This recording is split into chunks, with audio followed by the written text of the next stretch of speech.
What the president can do is say that justice will be done in accordance with law for George Floyd, and we will always respect the right of peaceful protest, as many of these cities saw in the daytime.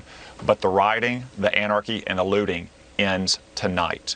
If local law enforcement is overwhelmed, if local politicians will not do their most basic job to protect our citizens, let's see how these anarchists respond when the 101st Airborne is on the other side of the street. We should have zero tolerance for anarchy and rioting and looting. And if necessary, the president should use the Insurrection Act to deploy active duty military forces to these cities to support our local law enforcement and ensure that this violence ends tonight, not one more night.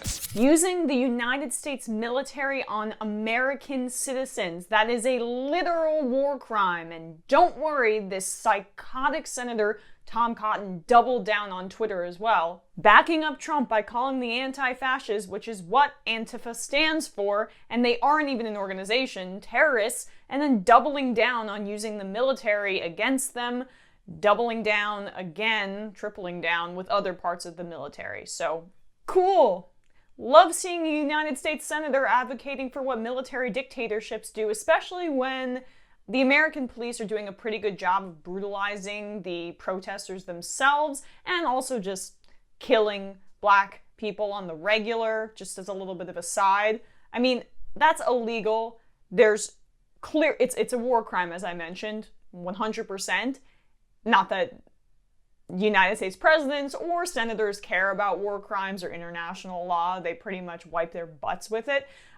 There's also, though, no legal basis behind what Trump is trying to do, which he tweeted out, I believe, last night or very recently, that he wants to designate Antifa as a terrorist organization, which is laughable if it wasn't so scary for so many reasons. Short for anti-fascist in many languages, Antifa, pronounced Antifa, I need to remind myself that many times, or militant anti-fascism is a politics of social revolutionary self-defense applied to fighting the far right, which traces its heritage back to the radicals who resisted Benito Mussolini and Adolf Hitler in Italy and Germany a century ago. Trump's declaration seems impossible to enforce, and not only because there is no mechanism for the president to designate domestic groups as terrorist organizations. Though Antifa groups exist, Antifa itself is not an organization. Instead, largely anarchist and anti-authoritarian Antifa groups share resources and information about far-right activity across regional and national borders through loosely knit networks and informal relationships. And in the United States, Antifa have never killed anyone, unlike their enemies in Klan hoods and squad cars.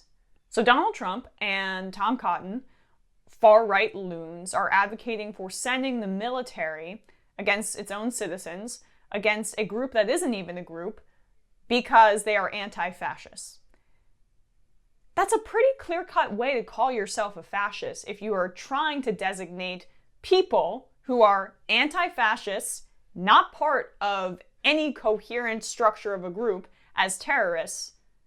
Does that not make you pro-fascist? And if you're in power, based on the policies that you're implementing, a fascist yourself? Luckily, Trump is such a moron that he has a long way to go to actually becoming a fascist.